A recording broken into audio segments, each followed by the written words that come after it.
안녕하세요. 저는 올해 55살인 여자입니다. 저에게는 나이 차이가 아주 많이 나는 남동생이 하나 있어요. 저보다 14살이 어리고 올해 31살의 나이입니다. 제 남동생의 결혼을 앞두고 참 기분이 싱숭생숭해 이렇게 글을 쓰게 되었어요. 저희 부모님은 금술이 참 좋으셨습니다. 어린 나이에 결혼하기 전 저를 가지셨고 저를 책임지기 위해 가정을 꾸리셨습니다. 스물이란 나이에 저를 낳으신 부모님은 제가 태어나면서 아등바등 사셔야 했습니다. 신생아에겐 참 많은 것들이 필요로 했으니까요. 그렇게 저를 금이야 오기야 기르셨고 제가 15살이 되던 해에 남동생을 하나 더 낳으셨죠. 그의 나이라고 해봤자 어머니와 아버지 두 분 다 30대 중반이셨거든요.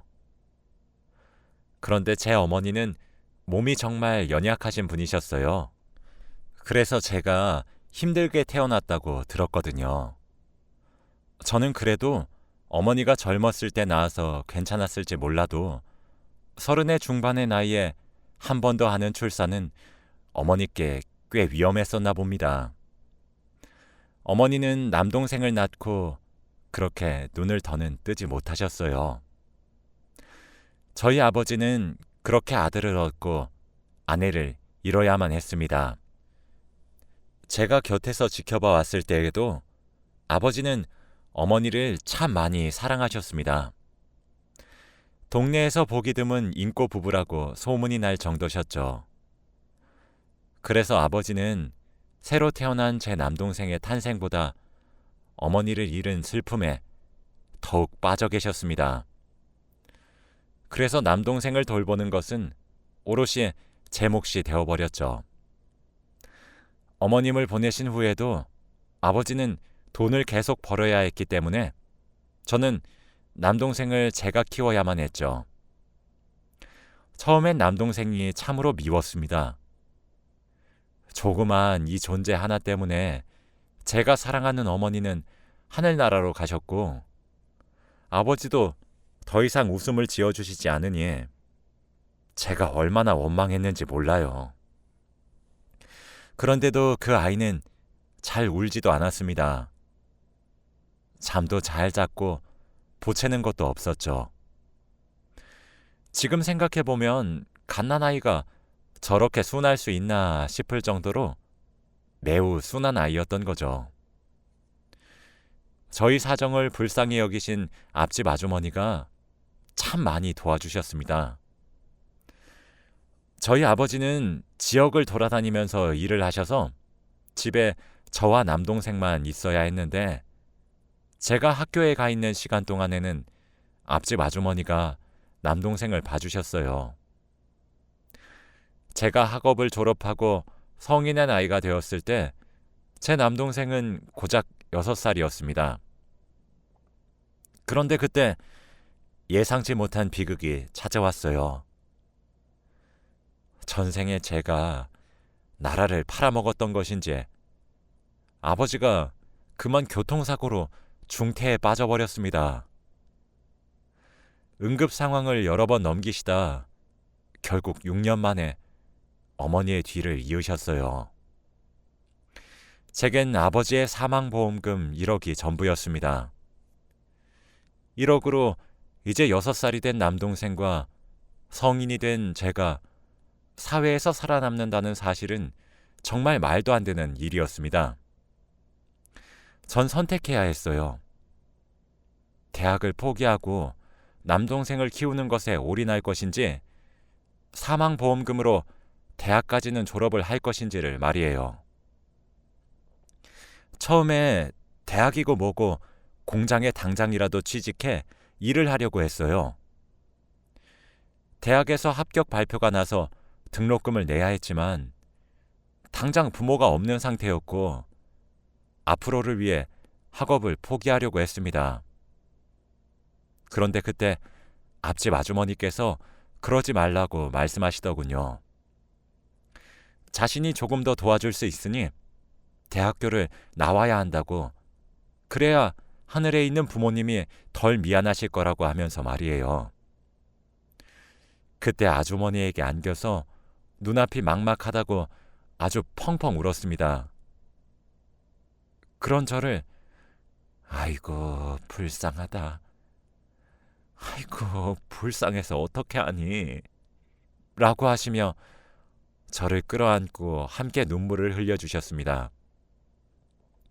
그렇게 저는 대학 생활과 육아를 함께 하게 되었답니다.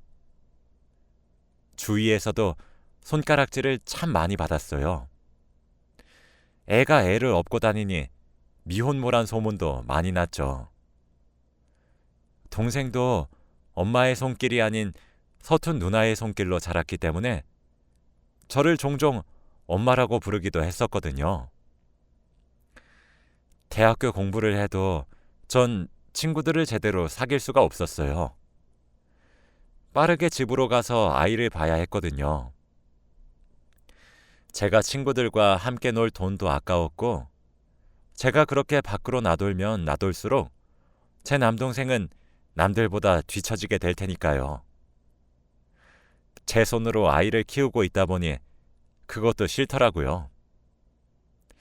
학교에 가서 공부를 하고 집으로 돌아와 아이를 돌보고, 아이를 재운 뒤 늦은 밤부터 새벽까지 아르바이트를 해서 돈을 벌어야 했습니다. 아빠의 목숨값을 허투루 쓸 수는 없었거든요. 지쳐 쓰러지고 싶을 때마다 남동생의 얼굴을 봤고, 다 내던지고 도망치고 싶을 때도 남동생의 얼굴을 보면서 꾹꾹 참고 견뎠어요. 제가 저 아이를 버리면 저 아이는 정말 천의 고아가 되어버리니까요. 제게 내려진 책임감이 저를 짓눌렸지만 버텨야만 했어요. 쉽게 아플 수도 없었죠. 정신력으로 버티고 또 버텼습니다. 지금 똑같이 다시 한 번 더 해보라고 하면 아마 못할 거예요.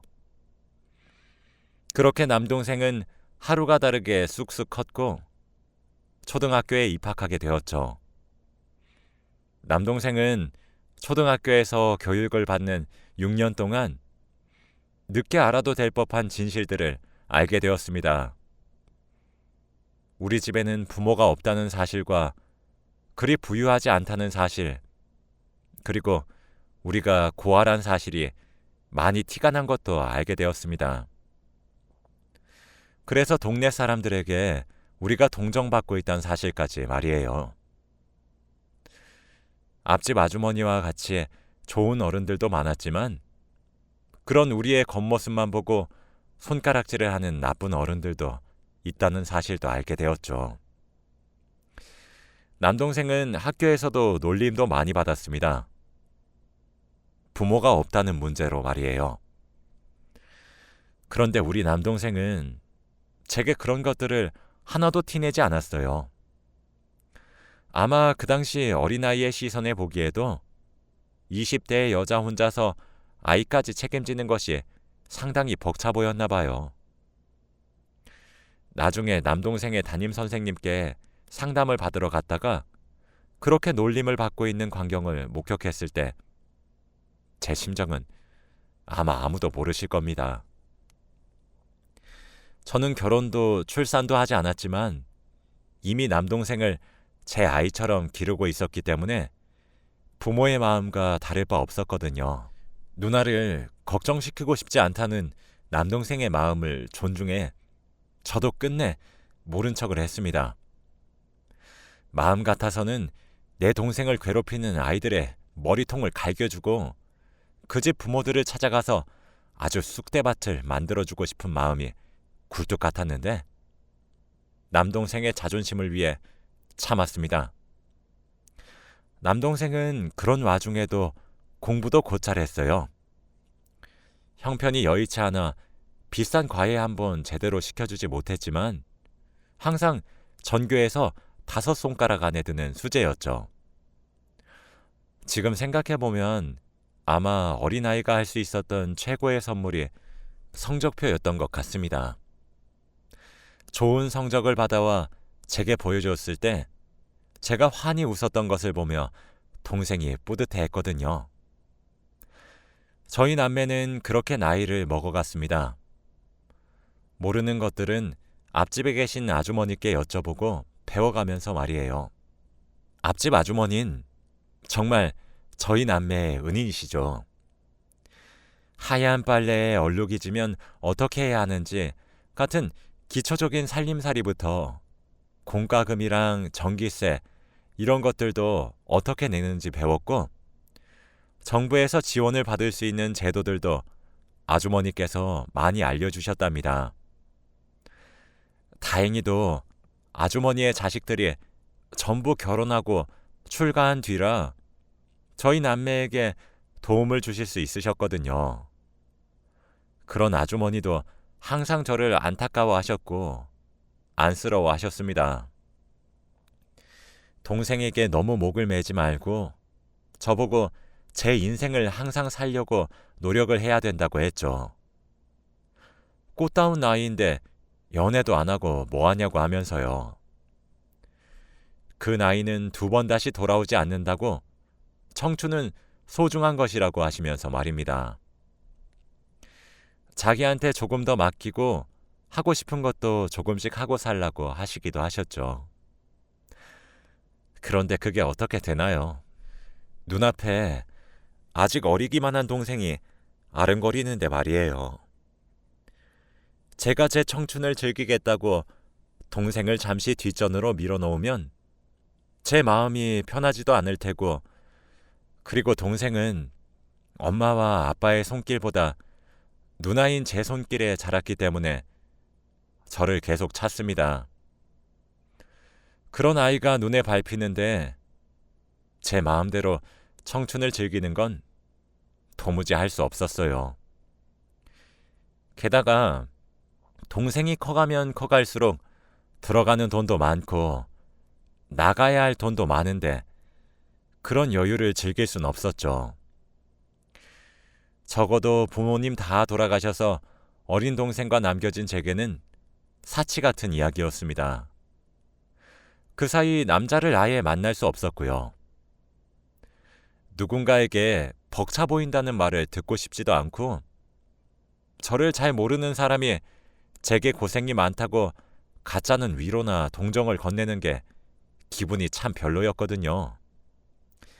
그래서인지 저도 제 인생을 산다는 것보단 동생을 위해 살아왔다는 생각이 들기도 하네요. 그렇게 저는 결혼이라는 건 아예 포기를 했습니다. 요즘이야 비혼주의인 여성들이 제법 여기저기 많이 보이고 있지만, 사실 저때 당시엔 여자가 결혼을 하지 않고 혼자서 삶을 살아간다는 것이 흔치는 않았거든요. 저도 앞집 아주머니께 얼마나 잔소리를 들었는지 몰라요. 그 사이 제 동생은 점점 나이를 먹어갔고 고등학교까지 졸업을 앞두고 있었습니다. 눈 깜짝할 새에 성인을 앞두고 있었죠. 동생에게 남들 다 한다는 비싼 과외는 한 번도 시켜주지 못했지만, 학창시절 내내 전교에서 5손가락에 들 정도로 열심히 공부를 해서 그런지 명문대에도 철석 합격을 했죠. 제게 명문대 합격 증서를 내밀면서 말해주더라고요. 동생에겐 사실 꿈이 하나 있었습니다. 그런데 다른 아이들처럼 구체적인 직업을 가지겠다는 꿈이 아니었어요. 형체가 없었거든요. 그 꿈은 바로 제게 효도하고 꼭 호강을 시켜주겠다는 꿈이었습니다. 그래서 꼭 성공을 해야겠다 다짐을 했다고 해요. 왜 그런 꿈을 꿨냐고 물어봤더니 동생이 그러더라고요. 제가 우는 모습을 한번 본 적이 있는데 그게 아직까지도 잊혀지지가 않고 눈앞에 그 모습이 그려진다고 말이에요. 그 모습을 목격했던 당시에 동생은 아주 어린 나이였는데, 제가 다른 날과 마찬가지로 동생을 재웠던 날이더군요. 동생을 재우고 난 후 혹시라도 제가 우는 소리가 새어나가게 되어 그 소리에 동생이 잠에서 깰까 싶어 입을 막고 울음을 삼키면서 서럽게 울었었나 봅니다. 구석에 쪼그리고 앉아서 말이에요. 사실 그 시절에 눈물이 참 많았었거든요. 그래도 제가 그렇게 약한 모습을 동생에게 보여줄 수 없다는 강박이 있어 동생에게는 단 한 번도 보여주지 않았던 모습인데 그렇게 들켰을 줄은 몰랐어요. 동생은 본능적으로 그런 제 모습을 보고 모른 척을 했더라고요. 그리고 다음날 앞집 아주머니께 물어봤었나 봐요. 우리 누나는 자신이 어떻게 해야 더 이상 울지 않을 수 있냐고요. 그때 아주머니가 동생에게 그런 말을 했대요. 나중에 네가 다 갚아줘야 한다. 너희 누나한테 사랑받은 것도 다 갚아주면 돼. 그러면 된다. 고생하는 누나를 보고 절대 엇나가지 말고 착하고 바르게 커야 해. 공부도 많이 해서 훌륭한 사람이 되면 더 좋지. 라고 말이에요. 그때 동생이 훌륭한 사람이 되면 누나가 많이 기뻐할까요? 라고 물었답니다.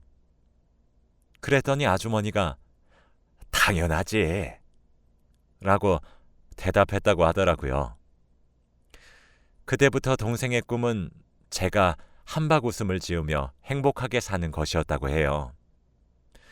공부를 하다가도 얼마나 하기 싫었던 적이 많았는지 아냐고 웃으면서 말하다가 제게 그랬어요. 근데 누나, 아무리 하기 싫어도 나는 내 어린 시절의 누나를 떠올려 보면 항상 밤마다 나 몰래 눈물을 삼키고 있었던 모습밖에 떠오르지 않아서 공부가 너무 하기 싫었지만 그만둘 수 없었어. 난 어려서 누나가 얼마나 많은 것들을 포기해야 했는지 당시에 알지 못했지만 누나가 힘들어한다는 사실과 그런 모습을 나에게 숨기고 싶어 한다는 사실은 알고 있었거든. 그리고 나도 점점 그 시절 나를 떠맡았던 누나의 나이가 되어버리니까 누나가 얼마나 많은 것들을 포기하고 날 책임져 줬는지도 잘 알겠어. 누나, 그동안 너무 고마웠고 사랑해. 나도 이제 성인이니까 이젠 누나가 하고 싶은 것들 하면서 살았으면 좋겠어. 라고 하더라고요. 저는 동생의 그 말에 제가 많이 힘들어했고 어쩌면 조금 원망도 했었던 지난 힘들었던 순간들을 보상받는 듯 했습니다. 지금도 그렇게 말을 해준 순간이 눈에 선하네요. 그렇게 든든하게 커온 제 동생이 몇 달 전 제게 결혼하고 싶은 여자가 생겼다고 꼭 소개해주고 싶다며 제게 보여준 사람이 하나 있습니다. 동생은 대학에 입학하고 난 후 군대에 입대했고 전역 후에 같은 대학교의 한 여학생과 교제를 시작했어요. 처음 만든 여자친구였죠. 그런데 졸업을 하고 좋은 직장에 취업한 이후로도 쭉 만나는 것 같더라고요. 그러니 자연스레 서로 결혼 이야기가 오고 갔나 봐요. 저는 그렇게 동생의 여자친구를 소개받게 되었습니다. 그 사람의 첫인상은 동생과 비슷했어요. 착하게 잘 자랐고 선해 보였죠. 얼핏 봐도 둘은 잘 어울리는 한 쌍인 것 같더라고요. 같은 대학을 다니면서 만나게 되었고 꽤 오랜 시간 동안 연애를 했으니 이제 결혼을 하고 함께 살고 싶다는 동생의 말이 제게는 왜 조금 충격적으로 들렸는지 모르겠습니다. 제가 동생을 너무 어리게 보았나 싶을 정도였죠. 언제까지나 제가 끼고 살 줄 알았는데 제 품을 떠난다는 말에 섭섭함을 느끼지 않았다면 그건 거짓말이겠죠. 사실 둘의 만남은 봉사 동아리에서 연이 닿았다고 하더라고요. 동생은 자신이 어렵게 자라서 그런지 자신이 여유가 된다면 남을 돕고 싶다는 생각을 가진 아이였어요. 그래서 봉사 동아리에 가입을 하게 된 건데 그곳에서 지금의 여자친구를 만나게 된 것이었습니다. 사실 그 아이도 형편이 그리 썩 좋지 않아요. 고아원 출신이었기 때문에 형편이 어렵다는 것에 더 가깝죠. 그렇지만 그 아이도 자신의 형편이 조금 더 나아졌기에 남을 돕는 것이 당연하다는 마음가짐을 가지고 있어서 둘이 봉사를 하다가 만나게 된 것 같더라고요. 저는 비혼주의가 된 지 오래되어서 제 결혼 자금보다 동생의 결혼 자금을 모았었습니다.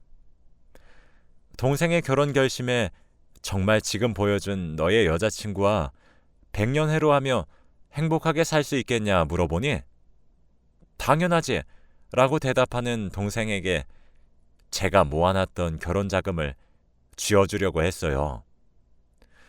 그런데 제가 먼저 말을 꺼내기도 전에 동생이 자신의 여자친구와 눈빛을 주고받더니 그러더군요. 누나, 나 여자친구랑도 이야기를 다 끝내고 말하는 건데 누나, 우리 셋이서 함께 살래? 여기보다 더 좋은 집에서 말이야.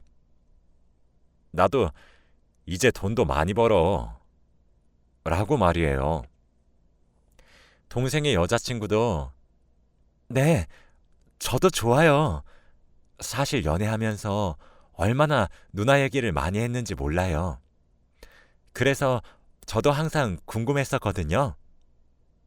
그리고 내심 존경스럽기도 했었어요. 어린 나이에서부터 무거운 책임감을 받아들이셨다는 부분이 정말 멋지게 느껴졌어요. 저희가 결혼을 하더라도 자신 때문에 평생 혼자가 되기로 선택한 누나를 버릴 수 없다고, 더 이상 혼자가 아니라고 느끼게 해주고 싶다며 꼭 함께 살게 해달라고 어찌나 부탁을 하던지. 저도 이 사람을 이렇게 바르고 잘 자라게 해주신 분과 함께 사는 거 좋아요. 부담 느끼셔서 거절하지 마시고 저희 함께 살아요. 네? 그리고 저도 제대로 된 가족이 없는걸요. 형님께서 제 가족이 되어주시면 안 될까요? 라고 하더라고요. 얼마나 울컥했는지 모를 겁니다. 결혼을 하면서도 저를 생각해준 제 남동생이나 그를 꼭 닮아 마음씨도 넓고 착한 여자친구나 어쩜 그리 순하고 바보 같은지. 그래서 알겠다고 같이 한번 살아보자 해버렸어요. 동생과 그 여자친구, 아니, 제 예비 올케에게 저는 선물을 하나 주었어요. 제가 그동안 모았던 돈으로 셋이서 함께 살 아파트를 동생의 명의로 하나 장만해 주었거든요. 동생과 예비 올케는 몸둘 바를 모르겠다며 한사코 거절을 하려고 하길래 제가 아주 으름장이란 으름장은 다 놓으며 억지로 손에 들려주었습니다. 지금은 웬만한 준비는 다 끝났고 곧 동생과 새로운 가족을 맞이하는 날만 기다리고 있어요. 그래서 그런지 참 마음 여기저기가 많이 싱숭생숭한 느낌입니다. 어저께는 동생이 슬그머니 찾아와 함께 잠을 자자 그러더라고요. 덩치가 산만한 것이 아직까지도 어린아이처럼 천진한 구석이 있나 싶어 알겠다고 하고 함께 바닥에 이불을 펴서 누웠습니다. 동생이 제게 그렇게 말을 하더라고요. 누나, 이제 정말 누나 인생만 살아. 밖에 나가서 남자친구도 한번 만들어보고 나 때문에 여지껏 제대로 된 연애도 못 해봤잖아. 나는 혜진이가 있잖아. 꼭 결혼하는 것이 아니더라도 누나 인생이잖아. 이제 누나 하고 싶은 것만 하고 살아. 누나 인생을 살아줘. 그동안 나 이렇게 바르게 자라게 해준 것도 다 누나 덕이고, 그래서 저렇게 좋은 사람을 만날 수 있었어. 이 모든 것들 다 누나 덕이야. 항상 고마워. 그리고 누나는 내 누나이기도 하지만 엄마이기도 하니까 내 결혼식 날에 혼주석에 꼭 앉아줘야 한다. 라고 하더라고요. 그렇게 말을 내뱉고는 쑥스러웠는지 등을 돌리며 잠을 청하는데 전 얼마나 감동을 받았는지 모르겠습니다. 제겐 너무 아들처럼 애틋한 제 동생을 동네방네 자랑하고 싶어 이렇게 글을 쓰게 되었어요. 곧 몇 달 뒤 제 동생은 결혼식을 올리게 됩니다. 동생네 부부의 새로운 출발을 여기 있는 여러분들 모두가 축복해 주셨으면 좋겠어요. 제 긴 이야기는 여기서 마치겠습니다. 들어주셔서 감사합니다. 여러분들도 오늘 행복한 하루 되시길 바랄게요.